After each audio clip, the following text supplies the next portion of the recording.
My name is Margot Bench. I've been a massage therapist for several years, and I'm one of the lucky ones. I'm one of the lucky ones who's still working. And I guess what really has hit me in reading and encountering other people is not everybody's as lucky as I am. And then I got to thinking, well, maybe it's not all luck. Now, there's certain things about me that are different than other people that are also successful. So I got curious as to, could we just sit down and talk to people who are the thrivers, not the survivors who managed to squeak out a job at $15 or $8 an hour, but the people who stand on their own 2 feet, run their own business, and have a good time. Being one of the lucky ones, I feel like everybody should be as lucky as I am. Today, I am blessed to have Miss Joan Fox, extraordinary massage therapist and fun human being. First of all, Joan, do you mind me asking how old you are? Actually, I'll be 67 in a month. In a month. And how long have you been practicing? About 15 years. So you started when you were about 52. Mm-hmm. And so you weren't cute and cuddly and 20. No, and either were a lot of my other fellow students. And how many of them are still working? I don't know, actually. You have no idea? No. Mm-mm. Okay. I do have their names, and I thought of contacting them just to see. Mm-hmm. But you didn't read any, you didn't see any of them on the cover of like Massage, whatever it is, this weekly? No, and I haven't seen them in our group, no. No. One of the reasons that I wanted to talk to Joan specifically is because I found her through TAMT. And TAMT is the first massage association within the state of Texas. There are more now, but Joan was instrumental in joining and promoting it in the area. And I actually found TAMT the hard way. I ran into trouble because I didn't know when the laws had changed, and I didn't know what I could do about those who were ignoring the laws. And so when I went on my search, I discovered TAMT was very active with the state of Texas and legislation, and I began to realize that they weren't an optional group to belong to. My very survival in the business was certainly helped by TAMT. Now, Joan personally is a hoot. Okay. You don't get bored listening to Joan talk. She's got one story after the other, and we're gonna try to get some of those stories out of her today. And so I'd like to just ask you, what has the association done for you as an individual?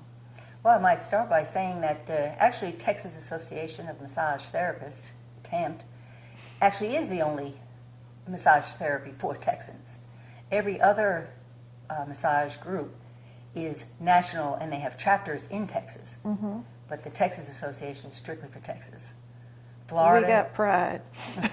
Florida is 100 years old, and that's what we're basing our bylaws and everything is on what they're doing. Mm-hmm. So we're probably only 20 years old ourselves here in Texas.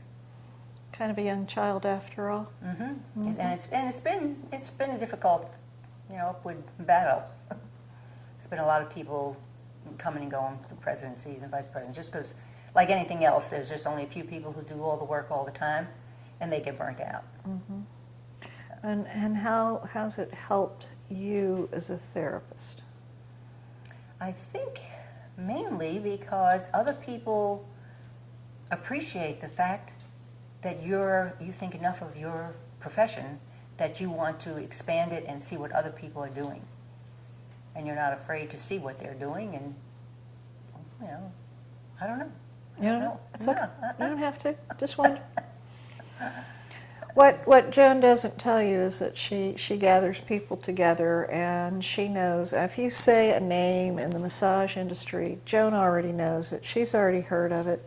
She's already seen it. She can talk about the expert in this area or the expert in that area. And she was talking to me earlier about conventions, which I had to confess I've been kind of weak in that area. So your value of conventions. When I first started, I never went to conventions either, and I guess it was just been the last 6 years that I've been attending, probably at least one or two a year.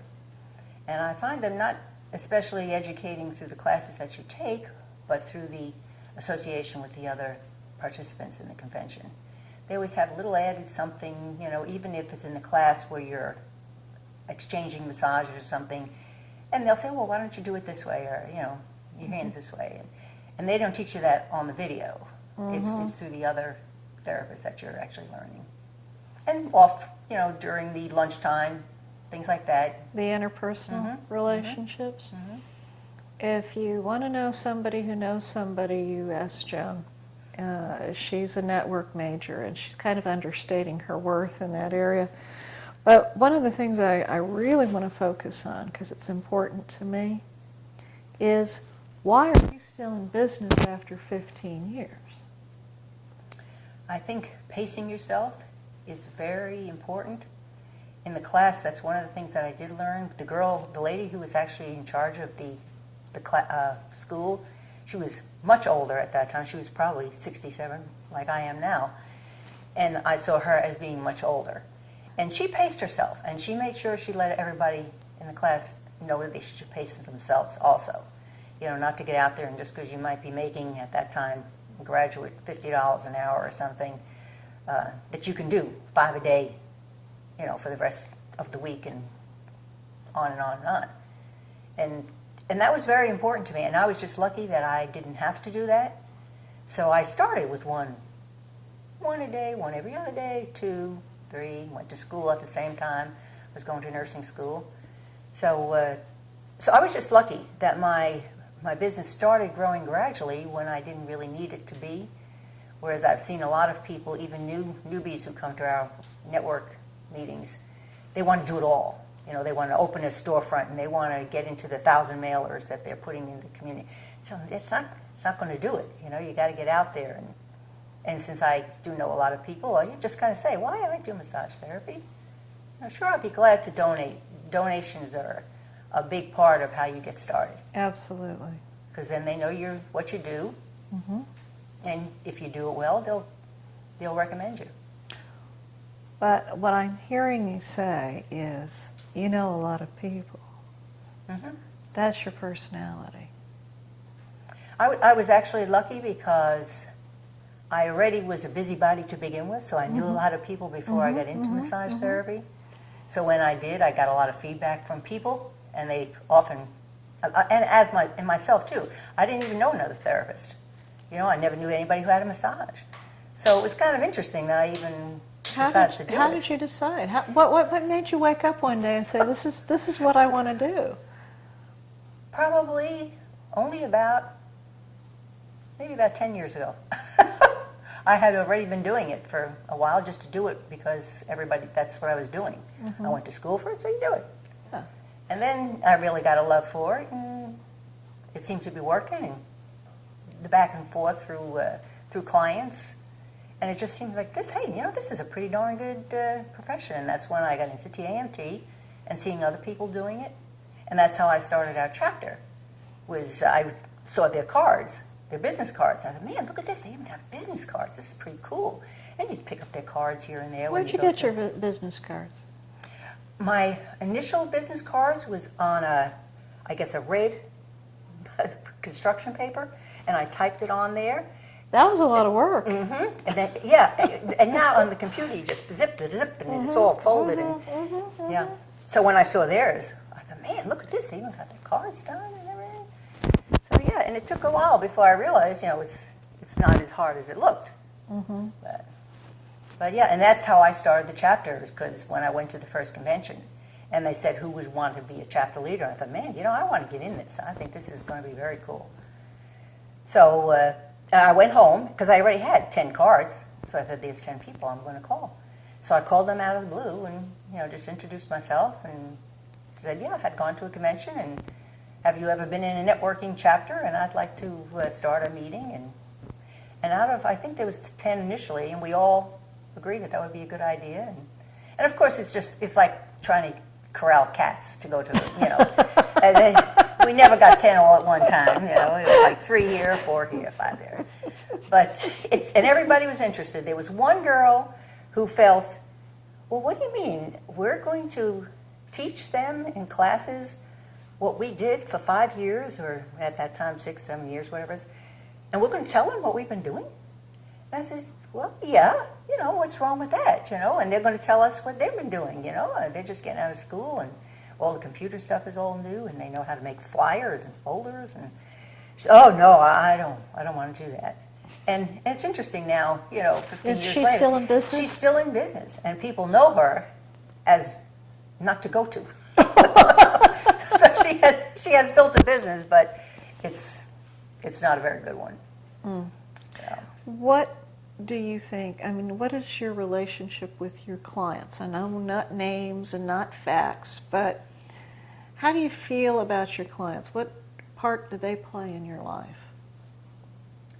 It's probably the only profession that you can get instant feedback. They say, oh, you're just great. Oh, I just love you. Oh, you fixed me. And blah, blah. And it's just, it's just wonderful. They don't ever want to slap you? No. They always want to slap me. So. I'm not. You're a little tough. Yeah. Because I know I wanted to slap you a few times. But no, they're a very important part of my life because they are a big inspiration to keep doing what I'm doing. So would you say you get back what you give? Oh, most definitely. Most definitely. And most people don't do that. They work at a job because they get money, and it's something they have to do. Mm-hmm. So are you excited when you get a client? Are you like, oh, good, I get to go to work? Yeah, I like newbies. Yeah, I do a lot of newbie things, and that's always interesting to see, what they have to say. And you do fundraisers too. Yeah, as a matter of fact, we're doing one this Thursday night for the Girlfriends and Giggles. We're going to raise funds for the Women's Center, and the TAMT as a chapter has been doing this for the last 5 years, and it's a huge, huge fundraiser, and they make. I don't know what they made, $50,000. Lots of money. More than we would admit to, right? Well, it goes for a good cause. It does. And this year there will be 5 of us, and we will be doing chair massages. I'll be there too. Good. Not with you on the chair. Oh, okay. That's right. Yeah, you will be. Yeah. So. My other side. That's cool. Yeah. Any points? Okay, I want you to imagine you have 20 people that you like right here, right now, okay, that are all paying you $1,000 apiece. And I want you to tell them the top 5 things that come to your mind that keep you in business. I think the first thing is definitely diversification. You can't put all your eggs in one basket. And a lot of teachers tell you you need to pick one thing, lymphatic drainage, and go with it. Be certified, do all this, and teach it, and be the master of it. I don't agree with that for myself. I find the more things you do and the different ways you do it, it works out a lot better because when something falls off, you've got the other thing to fall on. I work with an agency with special needs children, so I do massage in their homes. So that's a very good and interesting part of it. I do regular clients that are in their home from stress relief. I have a lot of people who call when they throw their backs out and are just injured. And let's see, I do a lot of fundraisers. I do chair massage on the golf course. Talk about that. Somebody asked me, about sponsoring a hole, and I thought, well, that's the only way I do is by word of mouth, and I don't do any advertising. So it's my way of advertising, and I said, sure, I'll sponsor a hole. What does it take? And whatever it was, $150. And I said, well, gee, how about if I get out on the golf course and do some chair massages? Whoa. So they said, well, okay, well, we haven't tried that. If you think that'll work. Well, what happened when you did that? Well, I still have an old chair that I bought of somebody else, and they had these tiny little wheels on it, and I knew that was not going to cut it on the golf course. That would be a little bit messy. So they had a tube going through an empty tube. I took the wheels off, and I looked, and I saw it right through, and I thought, man, I bet you I could put my golf cart wheels on there. So I got my big golf cart wheels, put the rod through it and screwed them on, and it was perfect because I was able to get up the curve. It had a little bounce to it and stuff, and it kept everything clean. And was great, you know, and then just bring the chair and your And stuff. what was the take on the golf course? It was were great. they like, Oh, yeah, yeah. falling into your chair? It was wonderful because we did it on a pole that was backed up because it was over water. And so people had to wait until everybody got to the other side. So there was always people backed up. So as they came up, a lot of people didn't know what you're doing. So a lot of times you just have to walk up to them and say, you know, may I touch you, may I massage your neck or something? Oh, yeah, sure. And once you get started, I said, well, why don't you come over to the chair and, you know, we'll work with you over there. So they'll come over and sit down on the chair and you do them a little massage and stuff. And it's amazing because some people, you know, I tell them, I says, now be careful. I says, make sure you take a practice swing because you're going to be looser than you were the last time you hit that ball. So they take a practice swing, and if they got a good shot, then they give you a good tip. Yeah. So Well, I haven't interesting. heard about that method for getting tips on chair massage. I want to shake your hand. That is like totally new. So, but it was Totally good, good. yeah. And they definitely, and it's in instant. They know the difference between, you know, when they hit the last ball and this ball. So What it was other kinda- what other adventures like that have you come up with? Let's see. We did an 80-year-old birthday party. Her daughter was into massage, and she didn't know what to do for her 80-year-old mother who had everything that she needed, so she wanted to do something special. So she said, well, I know gals that can do some massage. Let's call them. So we got our tables, and she paid us to do massages for her mom and her 8 friends. And it was a pool party. And all these 80-year-olds were in this swimming suit, and the 80-year-old had a little birthday hat on. She was running around and everything. And we did, and they had a little sign-up sheet, and we did half-hour massages on all her friends. And none of them have ever had a massage, because in that age group, they didn't. Right. But in that atmosphere, they thought, well, you know, if Margie's doing it, I'm going to do it. You know, so they kind of did it. And they were great. You know, one gal just finished her 4th book.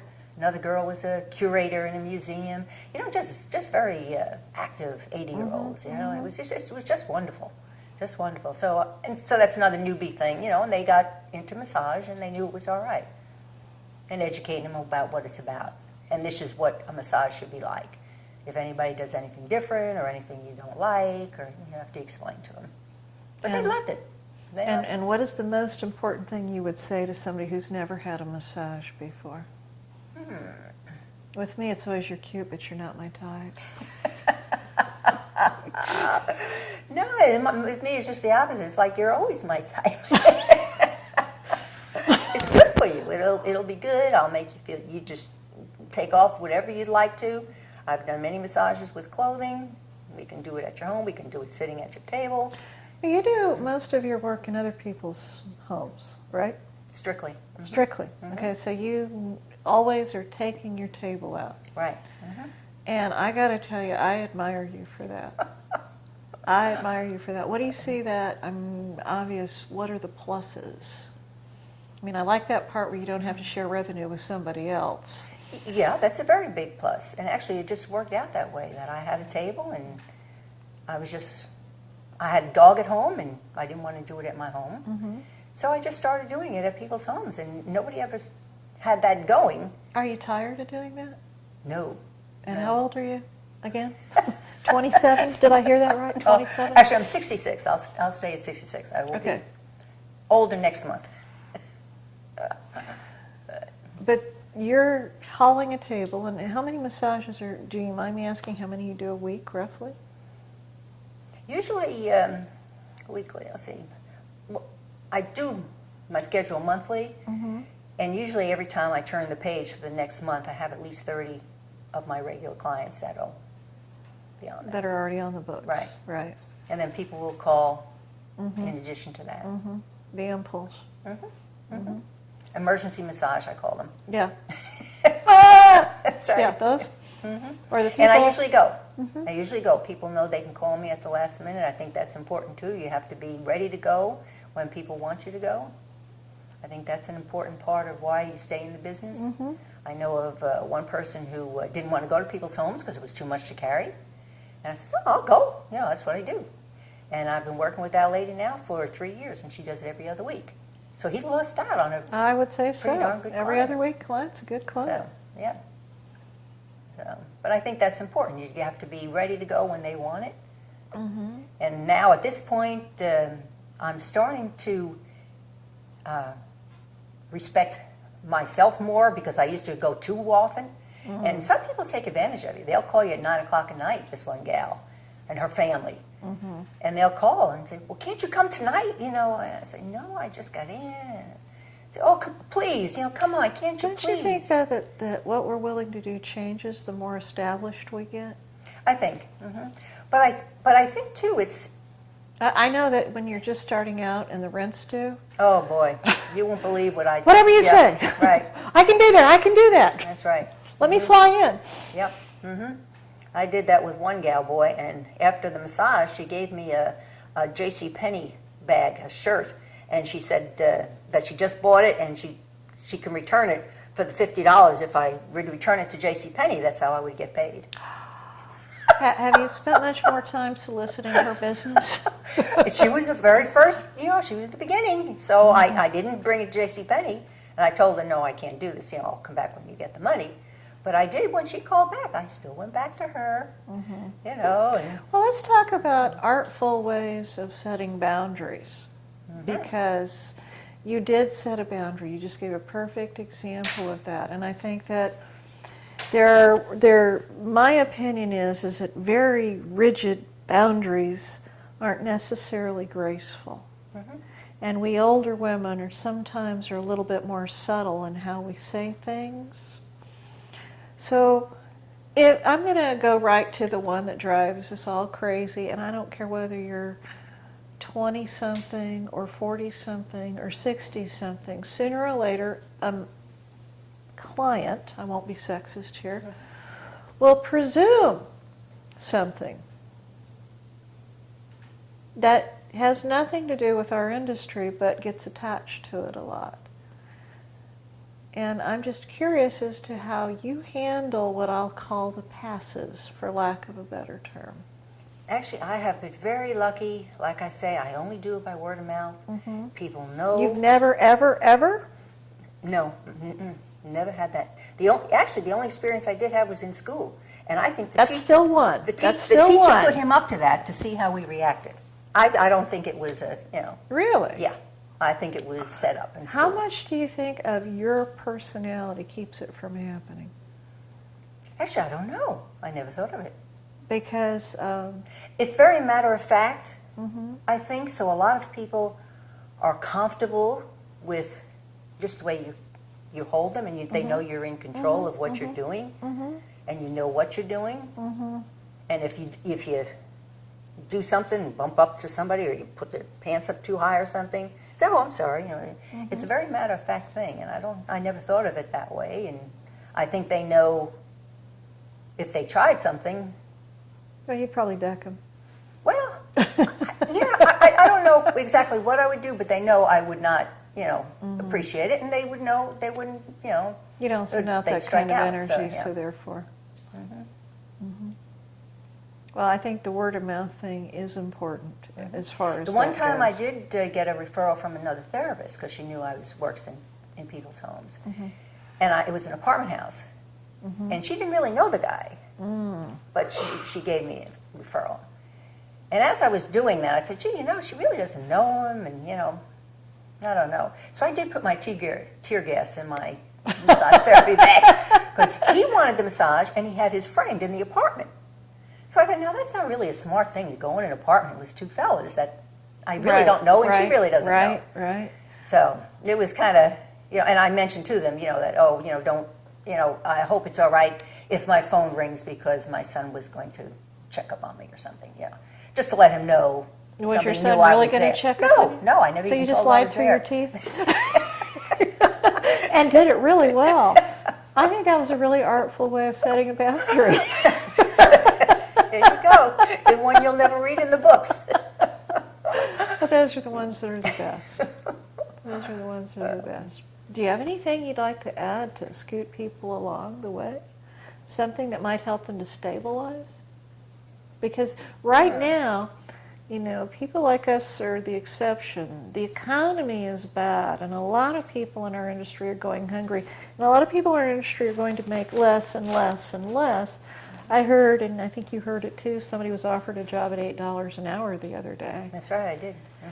And that's a long ways away from where we're lucky to be. So what would you say to people to say, I mean, what point would you bring up? I don't know exactly what the difference is. They're not getting themselves out there a lot. You have to, they're giving themselves away at $8, but they're actually being paid that $8. If they took that same time and did Some of the a things you've done? fundraiser, do, you know, once every few months, I'll call somebody up and they, you know, they were the lucky winners of a free massage, you know, and girl that's, you know, struggling and just lost her family. I'll give you another one. He never took advantage of it, but there was a man in this neighborhood that probably really needed a massage. And another one of my neighbors said, I bought you a massage with Margot. Never came, and that's okay. But that's another way that if you really feel a need to introduce yourself, you can backdoor that too. Yeah. And actually one of my clients did that. They purchased a massage for somebody who was in need, and that's how I started doing that kind of thing. So I thought, you know, it was pretty cool. So do you sell gift certificates very much, or? Yes, I do. I've got a website, and they can purchase it online through PayPal. So you've got the web up and rolling, and the PayPal going cool. ka-ching, Yeah. ka-ching. And how's that working for you? Good. How long have you had that up? About 8 months or so. And you use that in another business that you have too, right? Well, I can put anything through PayPal. Well, one thing I want to make clear is that many massage therapists have another type of income, and that there's nothing wrong with that. And in fact, I think that it allows you to cross-pollinate. Most definitely. And at that very first convention, trying to think of what her name was, very popular, still does a lot of CEUs on business. And in that convention, she asked, you know, who does sideline stuff. And there was very few people who did, but she highly recommended it. And I, at that time, was selling a product, so I was in that. I think, yeah, that makes me feel better about the thing. And now it's just gone crazy, because now I do incorporate a lot of other products with my massage and along with my massage. That's right. So I do use a pain reliever and spray everybody on the tennis courts. And, you know, it's amazing how fast that sells. You know, they hurt something and say, oh, you want some miracle spray? And I'll spray it on. And after they play tennis, they'll come over and say, yeah, can I buy a bottle of that? So, yeah. Kind of cool. That goes pretty good. Do you find that you get clients that move from one side to the other often? Oh, yes, most definitely. Yeah. Because they'll say, well, you know, where'd you start using that?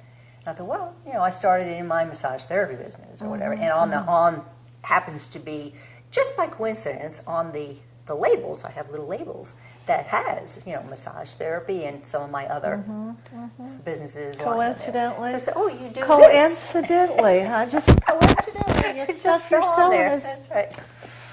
It's amazing. But it's interesting. It keeps you busy.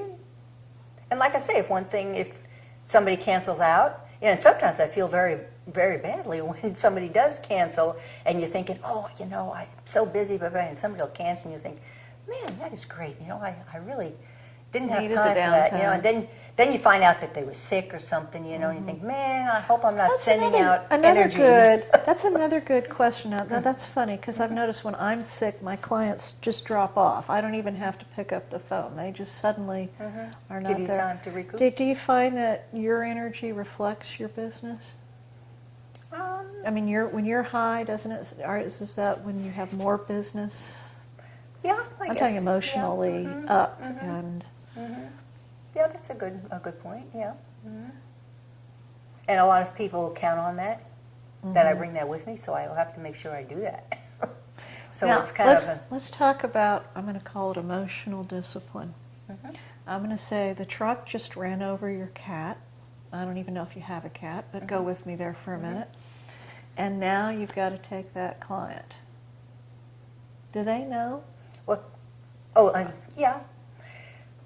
It doesn't depend on the client. Usually, no. Usually, usually tell them because I want to make sure that they know where I'm coming from too. Yeah. So, and let them know that I don't want to cancel the massage because I need it just as much as they do. So it's kind of a two-way street. But that way at least they know, what I'm talking about. Do you find your massages are also self-healing? Yeah, they're wonderful. They're just wonderful. And if you had to quit doing massage today, not that you would, but if you had to, what would you miss the most? What would I miss the most? I'm not sure. I'm not sure what I would miss. I would probably miss it all. I like the spontaneous part of it. I like that. Everybody is different, and every day they're different. Yep. What about, I think, the freedom? You're a Oh free my spirit. goodness, yeah. That is, but that also works in with you have to be flexible. A lot of times, I'll be doing massages at 8:30 for a teacher who has been working all day and stuff like that. But it's great because that way I can go out and play tennis at 9 o'clock the next day when people are punching the clock. Do you find you relish your off time? Oh yeah. Oh, I mean, and the fact that it's not when the rest of the world is off, you kind of soak that up. Most definitely. I work hard and I play hard. So, big time gardener. I'd like to do that. Do you pick up business when you're gardening? I'm just curious. Knowing you, there's probably a... No. Actually, though, it works the opposite way. I've got a wonderful fountain in my yard from somebody who was going to get rid of a fountain. And they asked me if I wanted a fountain, so I've got a wonderful fountain in my yard from them. And let's see, there was some other things, too. Oh, a table and chair, somebody was... So, yeah. From your clients? Yeah. Actually, some crock pots. Somebody had some crock pots out in front of the garage, and I said, what are you going to do with them? So, I'm just going to give them away. I said, hey, can we load them up? She said, oh, sure. So I got her. Yeah. I get a lot of stuff from her. It's funny. So it's not that but they know I garden, so they do give me a lot of things for the yard and everything. What was your weirdest massage experience? Weirdest? Other than the one where the lady asked me to return the blouse for my payment. That's a toughie. Actually, one of them knew I was a nurse, and she had just had a bandage put on her foot, and she wanted me to take the bandage off to massage the foot. And I told her, no, I'm not going to do that. The nurse was just here, and it's a nice, fresh bandage. It all looks fine. We'll just kind of go over it a little bit. And she got downright rude, and she said, just take it off. You're a nurse. You can do that. Take it off. And she got very rude. And I said, no, I'm not taking it off. Just take it off. And she used some negative words to me. And I'm not sure. What some people do nowadays. You don't know what they're going to do. And I'm in their home, so you have to, kind of respect their. So how did you back out? I just went ahead and did the massage. I did not take it off.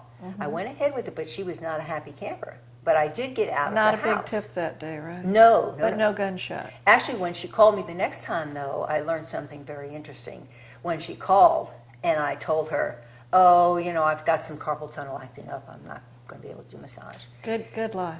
And my son told me, he said, I didn't know your wrist hurt. I said, oh, I didn't, because I told him the story about her using foul language and stuff. And he says, well, that's not very good. He says, why didn't you just tell her the truth?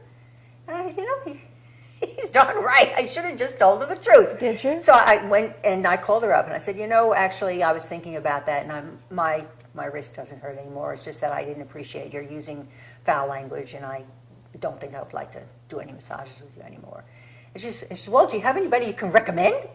And I said, no, I would not even recommend anybody to do You wouldn't do that to them.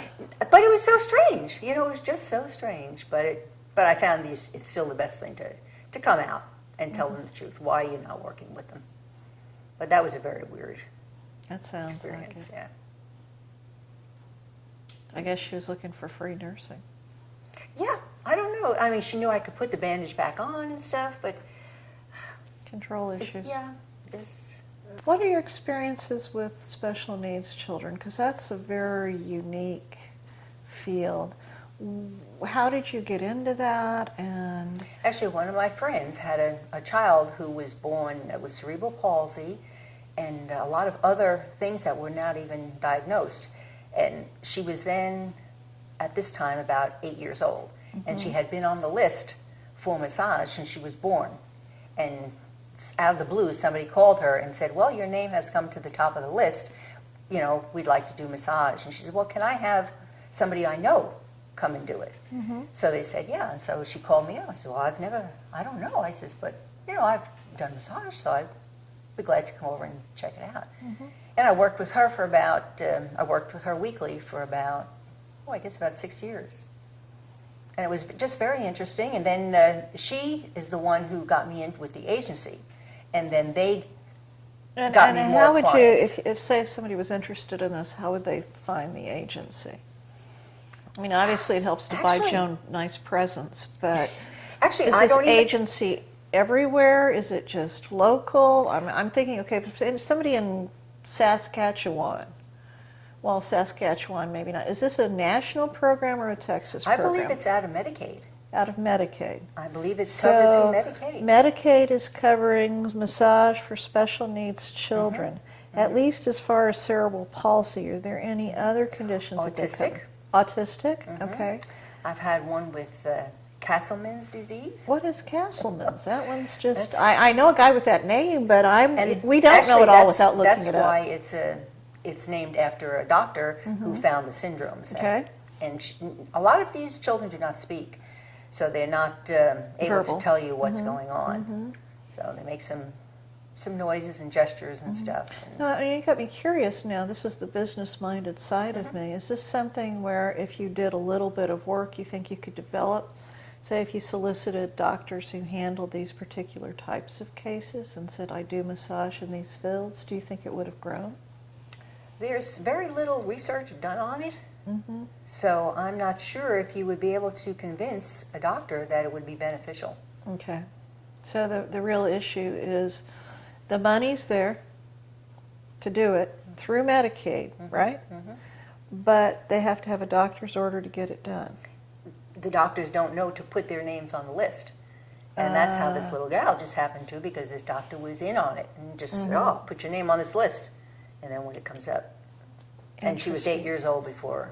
8 she years was, yeah. before she Yeah. even got on. Right. Kind of makes you wonder what Yeah, it's a potential is shame. in there. Yeah, oh, yes, yes. Yeah, and even just working with some of the autistic children. The one little boy I work with is about 7, and he was having trouble with constipation. And he would have to go to the emergency room, and they'd have to do enemas and all this kind of stuff, and it's always traumatic for him. And doing the massage therapy, of course, the children are running all around, so you have to kind of be with children too, and as they run around, you're kind of you're playing with them, you know, and you're massaging them as you go, and you're doing things, you know, and turning them around on stuff, and then getting their stomach and massaging their belly and everything. And until this point, he has never had regular bowel movements due to his constipation. So he was not quite aware of what was going on. And he ended up soiling his pants many times going to school. And his parents had to almost start him over like a toddler, bringing him to the bathroom every so often, because he never had that experience. And now I'd say after almost a year of working with him, now he's able to control his bowel movements, and they don't have to go through that. So it's just a lot of side things that has been very, very... Joy to the heart. So, and of course, knowing the family and the children and their brothers and sisters, and everybody gets in on it. And the children feel like they're just part of a normal child, you know, and you're just sitting with them and talking and playing, and you're not poking and prodding. So they enjoy A different type being of there. touch. Right, and they like it. You know, when you show up, they don't run away. You know, they're laughing and, hey, you know, she's here. You know, Miss Fox is here, and you know, so it's just great. You know, the kids are just wonderful. One little gal with the Castleman's disease, we were saying. Yeah. Now, what exactly is the Castleman's? Castleman's syndrome is actually named after the doctor who put all these syndromes together, and they like to chew on plastic. So you might get them a really fine gift and take it out of all the stuff, and they like to chew on the plastic. She was able to walk, but a lot of times they kept her situated in a wheelchair. And when I saw she was able to walk around and stuff, I said, well, let's leave her walk around, and we'll just go in her bedroom. And we would work in her bedroom with her, and she was about 6 or 7, and I had a little zipper thing, and she didn't know how to open a zipper. She thought she had to put her finger in and do that with it. So that's what we worked around the massage, was we were showing her how to open the zipper. So she would concentrate long enough on, trying to open it, that I was able to, work with her a little bit. So it was, and she would move around the bed, and then whatever she took out of the thing, she'd throw that away, and then I have to go get it off the floor, and then we'd do that, 30 times during the hour. Do that. It's a very, they don't get bored with it. And after a few months, she learned how to open a zipper, and I thought that was pretty interesting, while I was doing the massage. Amazing. So. Simply amazing. But yeah, I've worked with a number of the special needs children who have just been wonderful. And some of them are older, like 18, very strong, punching holes in walls and stuff, and angry. But what happens when you show up? They like to, you talk about fresh. That's probably, some of the kids like to do that. They'll grab your arm or something, or and go, ooh yeah, that's good, and that kind of stuff, like it, because that's the first time they've ever had anybody touching their bare skin, and stuff. So it's like, oh boy. But after a while, they get to, say, oh come on, quit that, And after a while, they calm down and they really enjoy the massage, and it just calms them down a little bit. So it's been very beneficial to him, and just to see that I can do that. It was very, it's just, and it's fun. I enjoy the children. I love being in the moment with them. So, but yeah, as far as other people getting into it, I don't know. How they do it. No idea. No. There are agencies out there. You were just supposed to be there, so you got drafted, is what it really boils down to. I love it.